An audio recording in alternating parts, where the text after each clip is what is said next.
Mi pregunta es, ¿por qué tengo...? ¿Usted es católico o no es católico? No, yo no soy católico. ¿De qué religión es? Soy evangélico. ¿Por qué tengo que cargar el pecado original de Adán y Eva? ¿Por qué? Porque resulta que nosotros venimos en la condición humana y en la condición humana somos frágiles. Y esa condición humana que nos hace pecar, porque somos de carne y hueso, a eso llamamos pecado original, que es la inclinación hacia el mal. Entonces eso es lo que nosotros llamamos pecado original. Nosotros no cargamos un pecado que cometió Adán y Eva, eso es un simbolismo.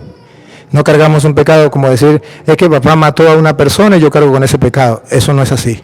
Es simplemente para expresarle a usted y a mí que como somos humanos, algún día vamos a pecar y estamos inclinados al pecado, y esto viene desde que Dios creó al hombre, que no ha existido una generación humana donde el hombre no peque. Entonces es lo que llama pecado original. Okay. ¿Me escucha dónde? ¿En el internet? Allá.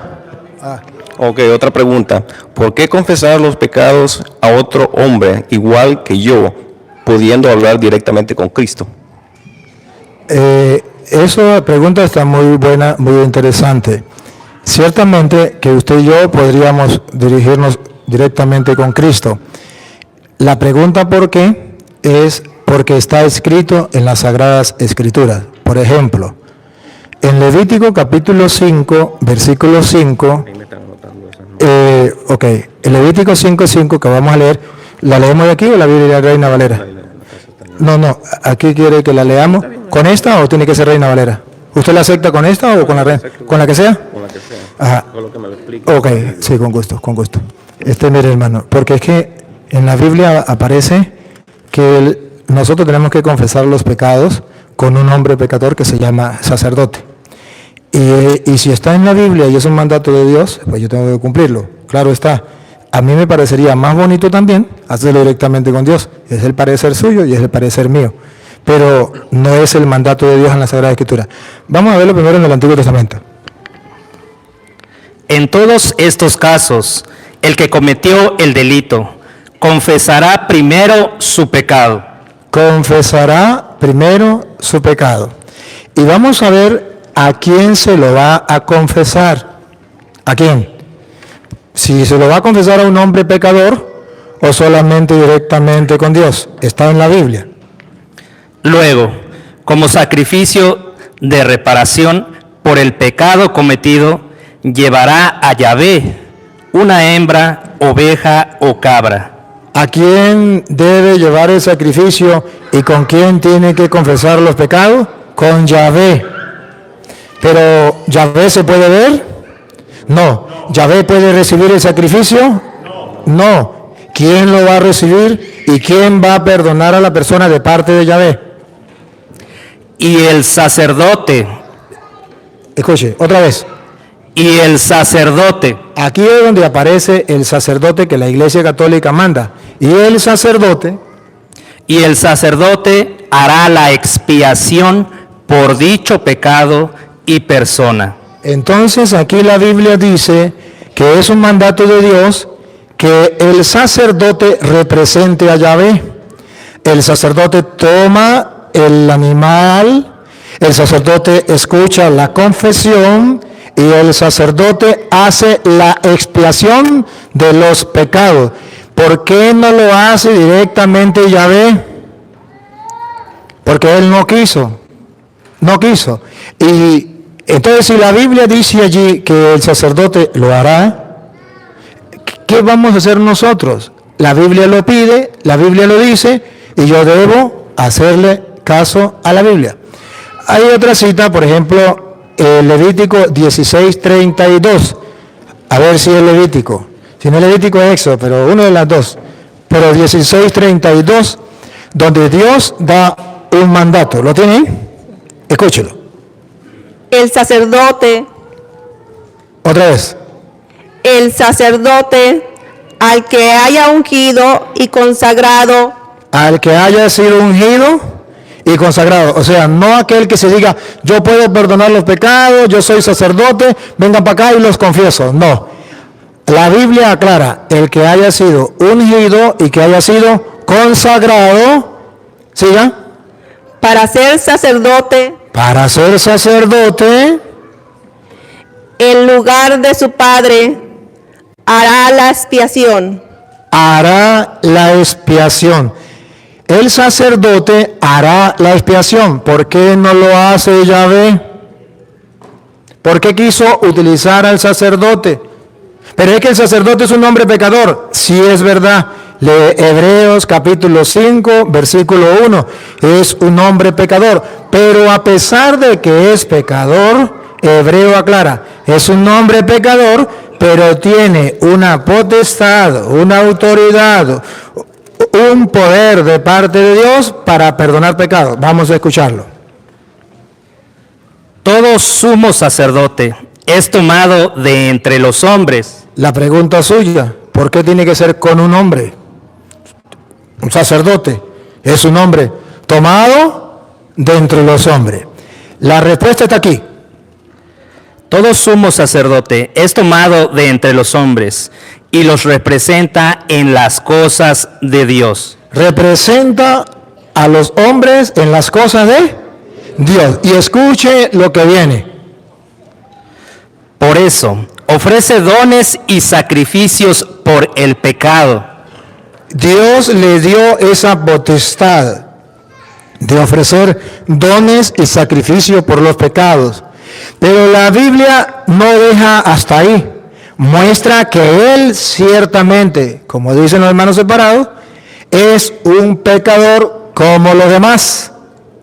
Lo bonito es que la Biblia aclara que es pecador como los demás, pero tiene una autoridad, una potestad, un mandato de Dios de ofrecer dones y sacrificios por el pecado. Óiganlo, que es un pecador. Es capaz de comprender a los ignorantes y a los extraviados, pues también lleva el peso de su propia debilidad. Por esta razón, debe ofrecer sacrificios por sus propios pecados, al igual que por los del pueblo. Entonces la Biblia dice que ciertamente es un pecador, igual que el pueblo, pero que a Dios le pareció muy bien ponerlo como sacerdote. Pues el día en que nosotros, si yo no estoy de acuerdo, por ejemplo, usted no está de acuerdo, el día en que usted sea Dios, lo hace de otra manera. Pero en este momento Dios lo quiso así y lo dejó así y hay constancia. Y le puedo mostrar simbólicamente, en San Lucas capítulo 17, versículo 11, en San Lucas capítulo 17, versículo 11, simbólicamente, ¿por qué? Porque es una enseñanza de Jesucristo con el pueblo judío, con los sacerdotes judíos, pero que tiene un mensaje teológico para nosotros. No pasó de moda, la palabra de Dios no pasó de moda, es viva y eficaz.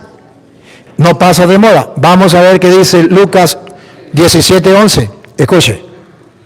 De camino a Jerusalén, Jesús pasaba por los confines entre Samaria y Galilea. Y al entrar en un pueblo, le salieron al encuentro 10 leprosos. Observen, 10 leprosos. La lepra es símbolo teológicamente del pecado. 10 leprosos le salen al encuentro. Es la pregunta suya. ¿Por qué, si yo tengo lepra, pecado, por qué tengo que ir a un hombre pecador y por qué no voy directamente a Jesús? Sería directamente a Jesús. Pues aquí la Biblia dice que estos hombres 10 están leprosos y van, como usted dice, a Jesús directamente sin intervención de un hombre pecador. Escúchelo. Se detuvieron a cierta distancia y gritaban: Jesús, Maestro, ten compasión de nosotros. Más claro, no canta un gallo. Están cara a cara, frente a frente, como los hermanos separados, cara a cara, frente a frente con Dios. Me considero leproso. No soy digno siquiera de acercarme a ti, Señor, porque soy un leproso, soy pecador. Pero clamo misericordia. Señor, ten misericordia de nosotros. Y escuche cómo teológicamente la Biblia dice que Dios practica la misericordia con los leprosos pecadores. Sí practica la misericordia, sí tiene misericordia. ¿De qué manera? Paren la oreja. Jesús les dijo, Aquí está la misericordia. Jesús les dijo, vayan y preséntense a los sacerdotes. aquí, teológicamente, la Biblia nos está mostrando que el argumento de los hermanos separados, que tiene que ser directamente con Jesús y no con un hombre sacerdote pecador, Jesucristo aquí muestra otra cosa y dice, no, así no es. Vaya, preséntense a los sacerdotes. Y si somos sinceros, si estos leprosos hubiesen sido protestantes, ¿creen que hubiesen ido al sacerdote? La excusa sería la misma suya. ¿Cómo voy a ir a un hombre pecador? ¿En qué mente? Esta no es excusa, esa es pregunta, la calculación. Oh, está bien, gracias, perdón. Tienes razón a la pregunta. ¿Cómo voy a ir a un hombre pecador cuando tengo directamente a Jesús? Señor, yo no estoy de acuerdo. Deberías sanarme tú mismo. ¿No tienes poder? ¿No es que eres Dios? ¿Cómo me va a mandar al sacerdote? Lo más hermoso de la teología bíblica es que cuando obedecen a su palabra de vaya al sacerdote y toman la decisión, la misericordia de Dios los agarra. O sea, la misericordia de Dios está ahí para aquel que obedece. El que no obedece está ponchado. Escuche. Mientras iban, quedaron sanos. Ahí está la misericordia de Dios. Obedecieron y quedaron. Entonces, si lo comparamos con Juan capítulo 20, versículo 23, si lo comparamos con Juan 20, 23, ¿se acuerda? Jesús dijo, vaya y preséntese a los sacerdotes. Obedecieron y quedaron curados. Ahora lo comparamos con Juan 20, 23. A quienes descarguen de sus pecados, Vaya, preséntese a los sacerdotes. Y cuando ellos fueron, a quienes descarguen de sus pecados serán liberados. cuando ellos obedecieron, ¿cómo quedaron? Liberados, sanos. Si no hubiesen hecho caso a la palabra, escuche, Y a quienes se los retengan, si no hacen caso y no van al sacerdote, les serán retenidos. les serán retenidos. Pero al igual que San Lucas dice que mandó a los leprosos al sacerdote, en el versículo 21 dice que Jesucristo mandó, así como en el Antiguo Testamento Jehová o Yahvé, como ustedes lo quieran llamar, mandó a los sacerdotes a practicar la misericordia, hacer el sacrificio de expiación de los pecados. Así Jesucristo lo hace en el Nuevo Testamento. Óiganlo. Jesús les volvió a decir, la paz esté con ustedes. Aquí está, con la lupita. Ayúdenme con lupita. Aquí está, véanlo. Véanlo con claridad. Como el Padre me envió a mí, ¿Quién niega que el Padre envió a Jesús a perdonar pecados? Nadie. ¿Quién niega que el Padre le dio toda autoridad y todo poder a Jesús para perdonar pecados? Nadie. Él viene a salvarnos de la miseria, de la lepra, del pecado. Pues dice Jesús, así como el Padre me envió a mí, mire cómo lo delega la potestad. Se lo delega a los sacerdotes para poder decir, vaya y preséntese a los sacerdotes. Mire cómo lo delega. Otra vez, repítalo. Como el Padre me envió a mí, así los envío yo también. ¿Cómo lo había mandado el Padre? Con la autoridad de perdonar pecados. Pues así, de la misma manera, yo los envío también a ustedes. Entonces se trata de aceptar a los que Jesucristo envió o no aceptarlo. Nosotros tomamos la decisión de aceptarlo porque leemos en la Biblia que sí lo envió, con la misma autoridad, con la misma potestad que el Padre lo envió a él. Así como el Padre me envió a mí, Dios los envió a ustedes, de modo que en el mundo hay hombres que van con la autoridad de Cristo. ¿A qué? Versículo 23. A quienes descarguen de sus pecados serán liberados. Si hay en el mundo, por delegación de Jesucristo, hombres pecadores que andan perdonando los pecados y le quedarán perdonados, aunque haya hermanos que digan lo contrario. Y Jesús dice, y aquellos a quienes no se lo perdonen porque nunca creyeron en el sacramento de la confesión, le quedarán sin perdonar. Entonces, me hace la pregunta, yo se la respondo. Si tiene otra pregunta con respecto a esto u otra pregunta, me dice y con gusto se la respondo. Y antes de respondérsela, le felicito por la capacidad de preguntar, la capacidad de oír y de querer aclarar las cosas, porque esto es lo que es grato a los ojos de Dios y digno de admirar y de felicitar a usted, que me quedo sumamente extrañado, pero también extasiado al encontrar un ser como usted. Okay. Otra más, no sé si la va a poder contestar acerca de esto, porque es un poquito... Hágala. Siendo el Señor tan cariñoso de todas las virtudes que Él tiene, ¿sabré algún párrafo, algo ahí que diga que solo nosotros existimos en el universo? No lo dice. La Biblia no niega la posibilidad de que... No hay nada con certeza. No, con certeza no, que diga que hay seres en otro lugar, pero no niega la posibilidad de que exista. Lo que sí la Biblia muestra es que si existe seres en otro lugar, también fueron creados por Dios, a lo mejor en otra época, a lo mejor de otra manera, pero no lo dice. No. ¿Hay llegado algún versículo o capítulo que explique algo de eso? No lo explica así, claro, no. Tampoco lo niega.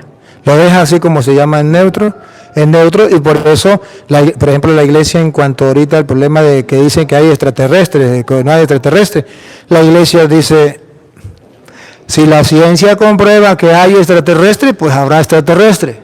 Pero no podemos estar creyendo a lo que la gente diga, que yo vi un extraterrestre porque escuché un ruido, porque yo vi... No. Cuando la ciencia compruebe y diga que existe, pues la Iglesia dice, la ciencia la dejó Dios al hombre para que pueda investigar y pueda saber. Y si la ciencia demuestra que existe, pues la Iglesia dice, pues si existe, existe. Pero Él creó todo, lo visible y lo invisible. Todo lo creó Él. Entonces, si todo lo creó Él, si llegan a existir los extraterrestres, eso también los creó Dios. Ok, otra, esta no va de parte mía, es por parte de otra persona. Ok, ¿por qué llamamos papa al obispo de Roma si el padre solo debe llamarse a Dios? Muy bien. Debe saber, ¿cómo que se llama usted? Rudy. Sí. Mire, Rudy, ha de saber que solamente hay un capítulo y un versículo donde dice no llame a nadie padre en la tierra.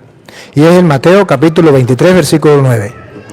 Ha de saber eso, que solamente existe este capítulo y este versículo. De modo que si quitáramos a este capítulo y este versículo, no existiría.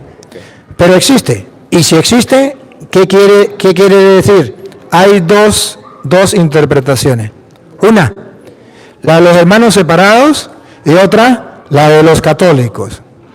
La de los hermanos separados, usted ya la conoce. No puedo llamarle padre al sacerdote porque la Biblia me lo prohíbe. Punto. La de la Iglesia Católica, sí puedo llamarle padre al sacerdote porque la Biblia no prohíbe que yo llame padre al sacerdote, a pesar de que Mateo dice, a nadie llame padre sobre la tierra. Entonces, ¿cuál es la explicación? La explicación consiste en que analicemos lo que dice el capítulo 23, versículo del 1 en adelante, para ver el contexto, a qué se está refiriendo Jesús, el antes y el después. Y al analizarlo, podemos ver con claridad por qué. Porque resulta una cosa, que la iglesia se encuentra con este interrogante. Si Mateo 23:9, léalo. No llamen Padre a nadie en la tierra. Pues si Mateo 23:9 dice, no llamen Padre a nadie en la tierra, y se refiere en la palabra Padre, que no le puedo decir al sacerdote, entonces la Iglesia Católica se pregunta, ¿por qué la Biblia se contradice? Por un lado dice, a nadie llame Padre, pero si usted ha leído Romanos capítulo 4, dice que Abraham es nuestro Padre, no carnal, nuestro Padre en la fe, y Padre de los judíos circuncisos y Padre de los paganos incircuncisos, pero que han creído. Los judíos circuncisos que creyeron y los paganos incircuncisos que no creyeron, que sí creyeron, y Abraham es Padre en la fe. Entonces nos preguntamos, ¿por qué lo llama Padre si la Biblia prohíbe a nadie llame Padre? Y nos preguntamos, ¿por qué cuando Jesucristo en Lucas capítulo 18, versículo 18, habla con el joven rico y le dice al joven, el joven le dice, Señor, ¿y qué tengo que hacer para cumplirlo, para ganar el reino de los cielos? Y Jesús le dice, cumple los mandamientos. Y él le dice, ¿cuáles? Y él le dice, no matarás, no robarás, honra a tu padre y a tu madre. Entonces, ¿por qué Jesucristo llama Padre a alguien sobre la tierra? Y nos encontramos que en la carta a los Efesios, capítulo 6, versículo 1, nos encontramos que Pablo dice, hijos, obedezcan a sus padres. Padres, no exasperéis a sus hijos. Efesios capítulo 6, versículo 6. No se fijen en sí. No, 6.1, mamita, me equivoqué, 6.1. Hijos, Hijos, obedezcan a sus padres. y como si en la tierra no podemos llamar padre a nadie. Y el mismo Pablo pronuncia la palabra padre. Escuche. Pues esto es un deber. Honra a tu padre y a tu madre. Es, además, el primer mandamiento que va acompañado de una promesa. ¿Y por qué Pablo no cumple esto? No llames padre, ponga cuidado. Para que seas feliz y goces de larga vida en la tierra. Ahí viene, ponga la lupa, háganle zoom, ahí viene. Pablo hubiese cometido pecado aquí, ponga cuidado. Y ustedes, padres, A nadie llamen padre en la tierra, Pablo. ¿Por qué usted llama padre a hombres? Y no solamente Pablo, la carta a los Hebreos capítulo 12, versículo 9 también dice que Dios es Padre y lo pone con P mayúscula. Y luego dice que los hombres en la tierra también son padres y con P minúscula. Hebreos 12, 9.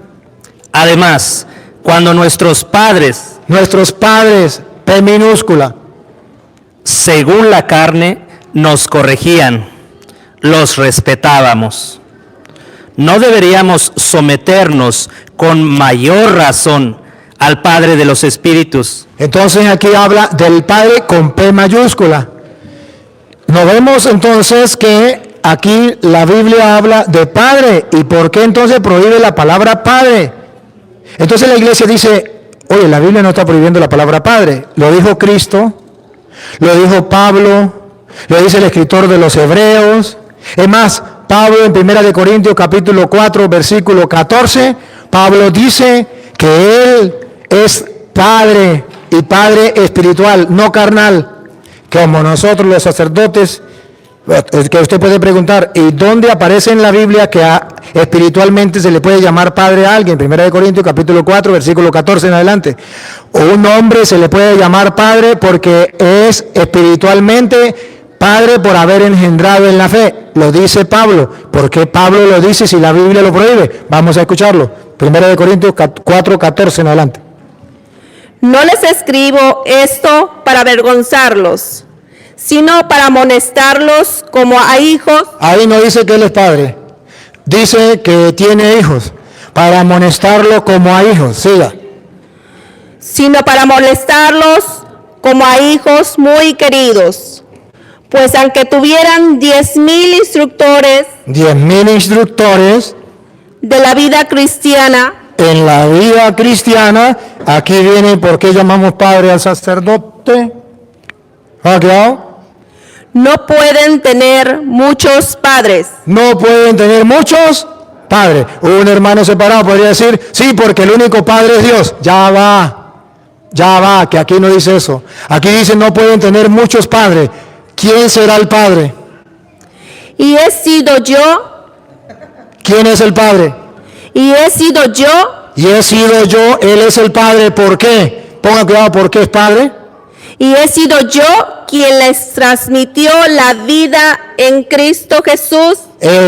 ¿Por qué es padre? Porque le transmitió la vida en Cristo Jesús. ¿Por qué llamamos padre al sacerdote? Porque Pablo dice que se le puede llamar padre a alguien que le transmitió la vida en Cristo Jesús. Entonces nos encontramos la contradicción. ¿Por qué la Biblia se contradice? O la Biblia se contradice, o los hermanos separados no logran entender ese único, no hay más capítulo y versículo. Ahora le puedo mostrar que ellos se confunden. ¿Por qué? Por no leer el contexto. Leen el capítulo 23, versículo 9, pero no leen el versículo 1, el 2, el 3, 4, 5, hasta el 11 no lo lee. Lo vamos a leer completo para que usted vea dónde está el detalle. Vamos, ahí mismo, 23, 1 en adelante. No, donde estábamos en Mateo 23. 23, 1 de Mateo.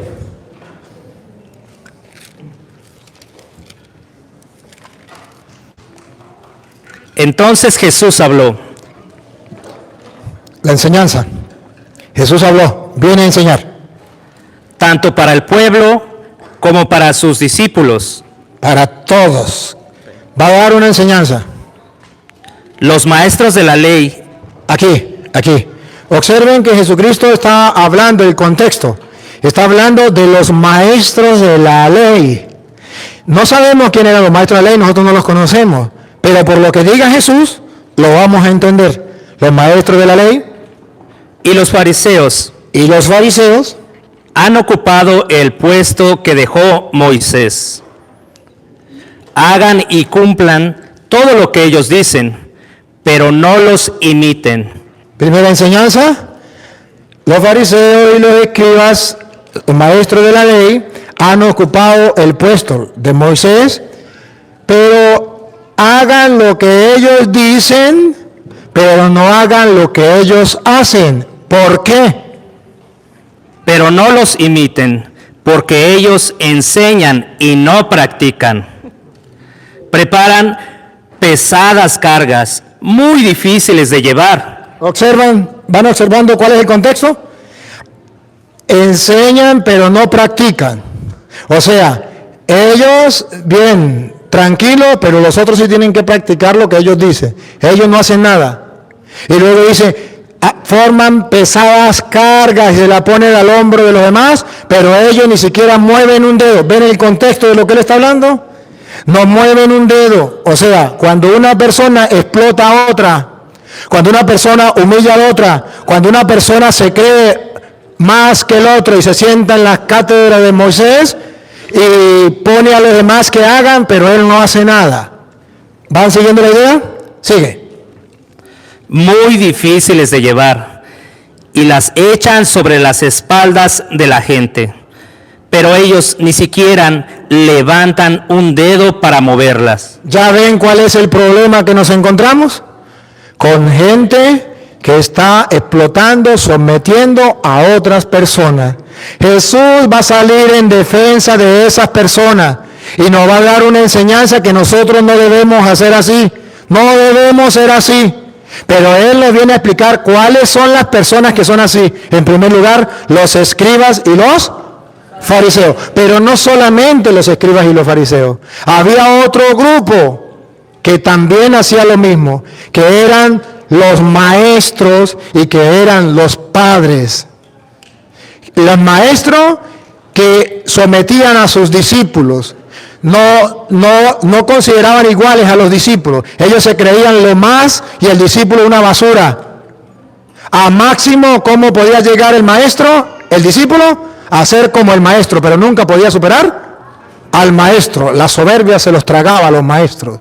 Pero también existía el Padre. El Padre, que ahorita lo van a ver en Gálatas capítulo 4, versículo 1, que el Padre trataba al Hijo como un esclavo, como un cachifo. Y lo vamos a leer Gálatas 4:1. Y lo vamos a leer de alguien que lo sabe, Pablo. Entonces el Padre trataba al Hijo como un esclavo. Le montaba cargas y él no lo hacía. Pobre hijo, era explotado. El maestro con el discípulo, igualmente. Ponga cuidado, Gálatas, usted se queda ahí, Gálatas 4:1. Ahora yo digo, mientras el hijo del dueño de casa es aún niño, Mientras es a un niño el hijo del dueño de la casa, mire cómo el padre trata al hijo. Ponga cuidado. no tiene ninguna ventaja sobre los esclavos, ¿Cómo lo trata? Como un esclavo. No tiene ninguna ventaja con los esclavos. Entonces Jesucristo está criticando a los soberbios. Entre ellos estaban los maestros, entre ellos estaban los padres de familia, entre ellos estaban los fariseos, los escribas. Y Jesucristo a cada uno le va dando. Y va a terminar diciendo Jesucristo que entre nosotros no puede ser así, que tenemos que ser distintos. Pero observen entonces que Jesucristo está hablando aquí de que ponen carga y ellos no mueven ni siquiera un dedo para cargarlas. Repítelo y sigue. Pero ellos ni siquiera levantan un dedo para moverlas. Todo lo hacen para ser visto por los hombres. Miren esas largas citas de la ley que llevan en la frente y los largos flecos de su manto. Está hablando de los maestros de la ley y de los escribas y fariseos. Ahora ponga cuidado lo que sigue. Les gusta ocupar los primeros lugares Otro problema, la soberbia, el orgullo, los primeros lugares. en los banquetes y los asientos reservados en las sinagogas. Les agrada que los saluden en las plazas y que la gente les llame maestro. Aquí caemos, ahí caímos. ¿Cómo les gusta que los llame la gente? Maestros. ¿Y qué eran los maestros? Los que sometían a sus discípulos. Ahora Jesucristo usted va a poner la lupa, que Jesucristo va a decir, ustedes no se dejen llamar maestros. Observen que la primera es para nosotros. Ustedes no se dejen llamar maestros. O sea, que nadie me tiene que considerar a mí como el Señor, como el que somete a los otros. O sea, a nadie no se dejen llamar maestro. Ustedes no pueden ser los explotadores de los demás, los que humillan a los demás. Ustedes no pueden ser los que le montan cargas a los demás. Ustedes no hagan eso. Ustedes no se dejen llamar maestro. Y observarán que no está hablando de lo que es común en la casa. Porque dice, ustedes no se deben llamar maestro. ¿Por qué no? Porque, miren lo razonable, miren lo razonable. Ustedes no se dejen llamar maestro. Porque ustedes todos son discípulos. ¿Sí o no? Esa es la lógica. Ustedes no se dejen llamar maestros porque todos ustedes son discípulos. Y en la otra, y usted a nadie llame padre porque todos ustedes son discípulos. No. Usen la razón. No se dejen llamar maestros porque todos ustedes son discípulos. Y a nadie llame padre porque todos ustedes son hijos, hermanos. ¿Sí captan allá? Pero no lo dice así. Y si usted pone la lupa, ¿por qué Jesús no lo dice así? Lo lógico sería, no se dejen llamar maestros porque ustedes son discípulos. A nadie llame padre porque ustedes son hermanos. Un solo Dios y ustedes son hermanos. Pero no lo dice así. Ponga cuidado cómo lo dice. Lo que es ustedes está criticando a los que se creen más que los demás y nos está dando una lección. Nosotros no podemos ser así. Lo que es ustedes, miren, deben corregir lo que hacen aquellos. Les gustan los primeros puestos, montan cargas a los otros, hagan lo que ellos digan, pero no lo que ellos hacen. Ajá, aquí, ponga la lupa. ¿Otra vez? Lo que es ustedes, no se dejen llamar maestro, porque no tienen más que un maestro, y todos ustedes son hermanos. ¿Por qué no dijo hermanos cuando habla de padre? ¿Por qué lo dice cuando habla de maestros? Ustedes no se dejen llamar maestros. Ustedes todos son hermanos. Ahora viene la otra. No llamen padre a nadie. Ya no dice no se dejen llamar. La primera parte es no se dejen llamar maestro. En la segunda parte es a nadie llame padre. O sea, mire, si yo me dejo llamar maestro por ella, estoy diciendo que ella es la cachifa, la discípula, la esclava, que yo tengo derecho según la ley de yo someterle cargas pesadas y que ella las cargue y yo no mover un dedo. Entonces, yo paso a ser más que ella. Pero la segunda es, a nadie llame padre. Ya no es que ella no me puede llamar a mí maestro. O sea, yo no me puedo creer más que ella. Ahora, a nadie llame padre, que así como yo no me puedo creer más que ella, tampoco me puedo creer menos. A nadie llame padre. El hijo era un esclavo. En nada sin diferencia del esclavo. Entonces él era el Señor. Y dice Jesús, no, todos somos iguales. Ni el otro es más, ni yo soy más. Ni el otro es menos, ni yo soy menos. Es la enseñanza de Jesucristo. ¿Por qué? ¿Por qué estaba criticando a los fariseos? Porque se creían más, los primeros puestos, montaban cargas a los demás y ellos con un dedo no lo movían. No puede ser así. Y por eso vea cómo va terminando. Ponga cuidado.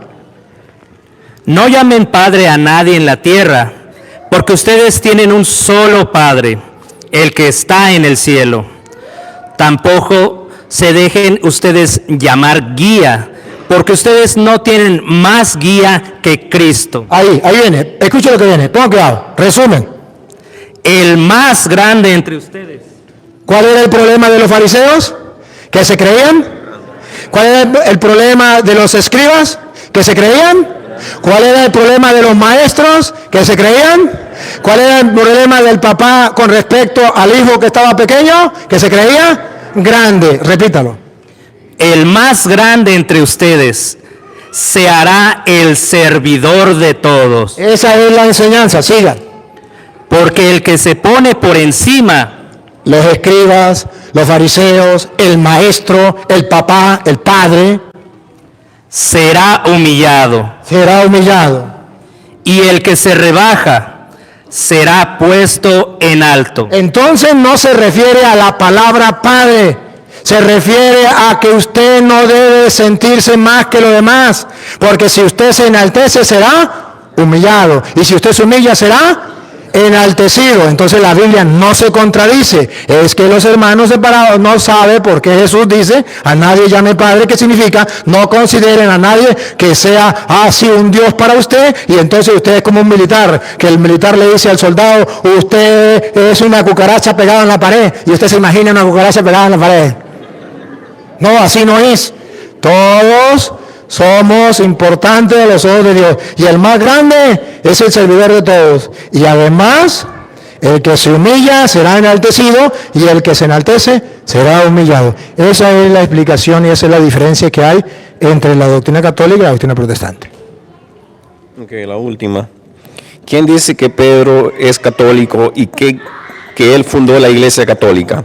Que me enseñe los versículos o los capítulos que verifique exactamente lo que eso es, que la católica es la cabal.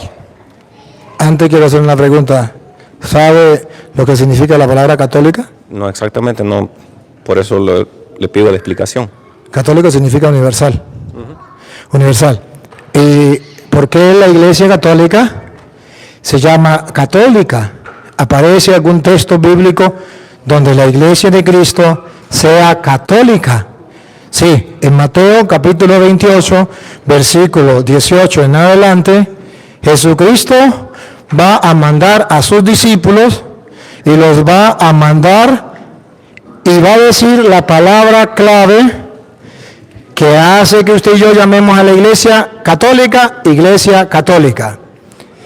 La Iglesia significa iglesia católica significa universal. ¿De dónde lo sacamos? Mateo 28, 18 en adelante. Jesús se acercó y les habló así. A los discípulos les habló así. Oigan, Me ha sido dada toda autoridad en el cielo y en la tierra. Él es Dios. Tiene toda autoridad en el cielo y en la tierra. Vayan, Un mandato. Aquí está mandando a la iglesia. Le está enviando. Vayan. Esa iglesia comenzó con los 12 apóstoles. Pero es una iglesia católica. ¿Cómo sabemos que es católica? Vamos a ver a dónde los mandó. Vayan, pues, y hagan a todos los pueblos. todos los pueblos significa católica. Católico es un sinónimo de universal o de todos los pueblos. Entonces, cuando nosotros decimos que la iglesia de Cristo es católica, significa que cuando Cristo mandó a sus apóstoles, lo mandó a todos los pueblos, a todo el mundo. Y se llama católica por el mandato. Vayan y hagan que todos los pueblos sean mis discípulos. Entonces, cuando Él lo manda a todos los pueblos, sin duda que es una iglesia universal, católica. Y es entendible. El Dios en que usted cree y en que yo creo, ¿es un Dios solo para un grupito o para todos? Entonces, ¿es un Dios católico o no es católico? Entonces, ¿es un Dios católico o no es católico? ¿Un Dios católico? Yo no sé si es católico o no es católico. Ya le dije qué significa católico. Sí. Ajá. ¿Dios es católico? A la vista de ustedes, sí. No. A la vista de un diccionario, a la vista de la inteligencia, a la vista del estudio, si la palabra católico significa universal, Sí. pregunto, ¿Dios es católico? Sí. Dios es católico. Y el mandato de Dios a sus apóstoles es católico, universal. Claro está. ¿Cuál es el problema que nos encontramos con los hermanos separados? Que al no encontrar la palabra católico, dice, no existe la iglesia católica. Nosotros decimos, la iglesia católica sí existe, o sea, que desde el principio la iglesia católica recibió una misión. ¿Por qué se llama católica? Católica es la misión que recibió la iglesia desde el principio. Una misión universal. Vayan y hagan que todos los pueblos, el Dios de nosotros es un Dios católico. Jesucristo es católico, murió por todo, es católico. Si usted estudia la palabra católico, verá que no estoy diciendo mentiras. Pero católico al hermano separado le cae pesada la palabra. Pero sin embargo, aunque le caiga pesada, Jesucristo es católico, Dios es católico y la iglesia es católica, universal. Ahora, viene la segunda pregunta. ¿Y por qué yo digo que esa iglesia de Jesucristo es representada por Pedro o tiene como autoridad a Pedro? Porque cuando Jesucristo fundó la iglesia en Mateo 16, 18, le dio la autoridad a Pedro. Y se la dio de varias maneras. Le dio la autoridad. Funda una iglesia y le da una autoridad. Vamos a escuchar cómo le da la autoridad. Y ahora yo te digo, tú eres Pedro, o sea, piedra. ¿Con quién está hablando? Con Pedro. Tú eres Pedro, o sea, piedra. Y sobre esta piedra edificaré mi iglesia. Primero, Cristo funda una iglesia. Ahora vamos a ver el papel de Pedro. Aquí viene el papel de Pedro. Ya fundó una iglesia. Tú eres Pedro, sobre esta piedra edificaré mi iglesia. De aquí para adelante entra el papel de Pedro. Ponga cuidado. Los poderes de la muerte jamás la podrán vencer. Todavía no entra Pedro. Hasta ahora le está dando garantía. Fundo una iglesia que ni el diablo la podrá vencer. Si usted toma en serio esta palabra, quiere decir que la iglesia de Cristo, si esto es verdad, nunca dejó de existir. Ni el diablo la podrá vencer. La acaba de fundar y el diablo no la podrá vencer. Y el versículo 28 de Mateo, ¿usted qué dice ahí? Mateo 28, 20, lo dice de otra manera. Si aquí dice, yo fundé una iglesia, tú eres Pedro, sobre esta piedra edificaré mi iglesia. la funda, edificaré mi iglesia. Y luego dice, y los poderes de la muerte jamás la podrán vencer. Teológicamente, ¿qué significa? Que esa iglesia no la vence nadie. Pero que si no la vence nadie, es una iglesia que debe estar presente todos los tiempos y nunca dejó de existir. Y si dejó de existir en un tiempo, no es la de Cristo. Porque él dice en Juan 28:20. ¿Qué digo? Juan, Mateo. 28:20. Y enséñeles a cumplir todo lo que yo les he encomendado a ustedes. Y escuchen la promesa de Jesús. Yo estoy con ustedes todos los días hasta el fin de la historia. Esa iglesia no es una iglesia que existió y dejó de existir en un tiempo. Porque Jesús dice, el diablo no la podrá vencer y yo estaré, le doy mi palabra, que yo estaré con ustedes todos, miren, todos los días a lo largo de la historia hasta el fin del mundo. No dice hasta que venga Constantino, como algunos dicen que Constantino es el que destruyó la iglesia, o hasta que venga Martín Lutero y funde los protestantes. Eso no lo dice. Dice, yo estaré con ustedes todos los días hasta el fin del mundo. Ahora, cuando Jesucristo funda esta iglesia y le dice, el diablo no la podrá vencer, ahora le da responsabilidad a Pedro en esa iglesia. Escúchenlo. Yo te daré Aquí está. ¿Con quién está hablando? Con Pedro. Dale. yo te daré las llaves del reino de los cielos. En esa iglesia que es terrena, hay alguien que tiene las llaves del reino de los cielos. ¿La tiene Jesús? Ciertamente. Pero se la da a Pedro. Entonces entra en acción la persona de Pedro dentro de la iglesia que Cristo fundó, que el diablo no podrá vencer y que él estará en ella hasta el fin del mundo. Entra en acción. A ti te doy las llaves del reino. Yo quiero estar en esa iglesia que tiene las llaves del reino. ¿Y qué significa la llave del reino? Que si yo estoy en esa iglesia que fundó Jesucristo y que le dejó a Pedro las llaves del reino, eso significa teológicamente Jesucristo le garantiza a los que vivan en su iglesia la entrada al cielo. O si no, ¿para qué le da las llaves a Pedro del reino de los cielos? Teológicamente significa la salvación para el creyente en Jesucristo está unida a la iglesia. Y la iglesia está unida a Pedro. Porque le dice a Pedro, a ti te doy las llaves del reino de los cielos. Segundo, ¿por qué entra en acción Pedro? Porque Jesucristo le da poder. Escúchenlo. Lo que ates en la tierra quedará atado en el cielo. Nadie puede negar que Pedro tiene poder. Y ese poder se lo delegó Jesucristo.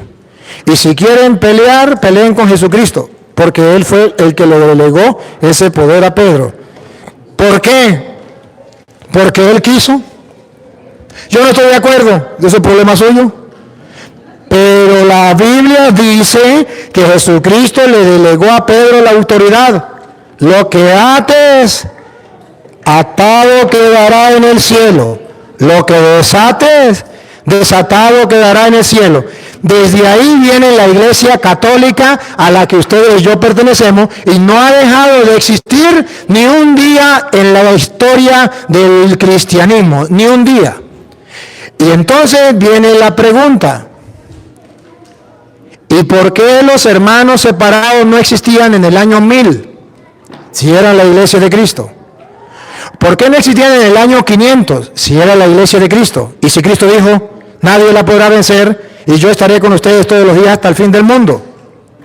¿Y por qué yo tengo que estar en una iglesia que fundó Martín Lutero, Carlos Parán, Elena de White, José Smith, el que usted quiera, y no voy a estar en la iglesia que fundó Cristo y le dio el poder a Pedro, y a mí me consta en la Sagrada Escritura, que le dijo, lo que ate quedará atado, lo que desate quedará desatado? ¿Por qué yo no puedo estar en esa iglesia? ¿Por qué me tengo que ir a otra iglesia? Si Jesucristo le dio esa autoridad a otra iglesia, ¿en qué capítulo? ¿En qué versículo le dio autoridad a esa iglesia? ¿O donde Jesucristo dijo, cada uno puede fundar su propia iglesia? Y eso es lo mismo. No hay un capítulo, no hay un versículo donde dice que usted puede fundar otra iglesia o que Jesucristo dice eso es lo mismo. No lo existe. Y me alegra que usted lo sepa. Entonces, la explicación está aquí. La forma de actuar suyo, la forma de ser, a mí me fascina, me impacta y déjeme decirle que me siento muy agradecido y muy a gusto con que usted esté aquí preguntando, porque veo que son preguntas de persona que quiere saber y que simplemente quiere escuchar la explicación. He ahí la explicación. Si tiene otra preguntita, me dice. Pero que sea un poquito corta. Ok. La Biblia fue construida por los católicos. ¿Por qué dejaron los demás libros afuera y no lo concluyeron todo? ¿Por qué? ¿Cuáles libros? Los otros libros que supuestamente que no los incluyeron en la Biblia. Ajá, hay unos libros que se llaman apócrifos, que no fueron incluidos en la Biblia. ¿Por qué no fueron incluidos? Porque resulta que cuando la iglesia va a hacer la Biblia, nombra un grupo de personas que vayan a analizar cuáles son los libros que son auténticos, y que no son falseados o solamente con nombre de los apóstoles. Existía cuando la iglesia, cuando está el cristianismo, existía lo que se llamaba la gnosis, creo que era, los gnósticos, pero no lo mismo de ahorita, eran de otra clase. Y resulta que ellos, para engañar a la gente, ponían, Jesucristo se casó con María Magdalena y tuvo más hijos. Y para que la gente le creyera, ponían el Evangelio según Santiago, por decir algo. Entonces, la iglesia dice, vamos a examinarlo. ¿Cuáles eran las condiciones de examinar? Varias. Una, que esa escritura estuviese en coherencia, en concordancia con la sagrada tradición. Porque resulta que en ese tiempo todavía no se mantenía la escritura como lo propio, sino era hablado. Entonces, eran pocos los que escribían. Entonces, según la tradición, vamos a analizar a ver si coincide. Segundo, vamos a ver si hay pruebas de que viene de ese apóstol. Tercero, y es la más pesada, los libros que eran inspirados por Dios, los cristianos lo tenían como palabra de Dios, lo leían en la misa. Entonces, ¿cuál era el criterio? En Roma se lee esta carta a los romanos, la carta que Pablo mandó a los romanos, ahí se leía. Entre los cristianos leían esa carta. En Tesalónica estaba la carta a los tesalonicenses, entonces ahí se leía esa. En Filipo estaba la carta a los filipenses. En Corinto, la carta a los corintios. En Éfeso, la carta a los efesios. Entonces, había cartas que se leían en la misa, en la liturgia. Entonces, ¿qué hizo la iglesia? Vamos a ver. ¿Qué carta se lee allá? La carta a los corintios. Se lee en la iglesia, ¿se ha leído a partir de cuándo? Desde siempre. Entonces, esta carta no la traemos, hay constancia. Ahora vamos a buscar dónde se leía la carta de Judas. El Evangelio de Judas, en ningún lado. El Evangelio de Santiago, nadie lo conoce. Los otros Apocalipsis, nadie lo conoce. Hechos del Apóstol, nadie lo conoce. En la liturgia, nadie lo lee. Entonces, ¿pero por qué nadie lo lee? Y vamos a investigar, y entonces descubre que era unos enemigos de la iglesia, que eran los gnósticos, que llegaban a atacar a la iglesia, y para atacarlo entonces metían cizaña, doctrina falsa. Entonces dice, esto no, y van quitando los libros apócrifos, y la iglesia dice, solamente hay constancia de esto y de esto, por eso se reciben esto y no se reciben los otros. Ok, gracias. Gracias.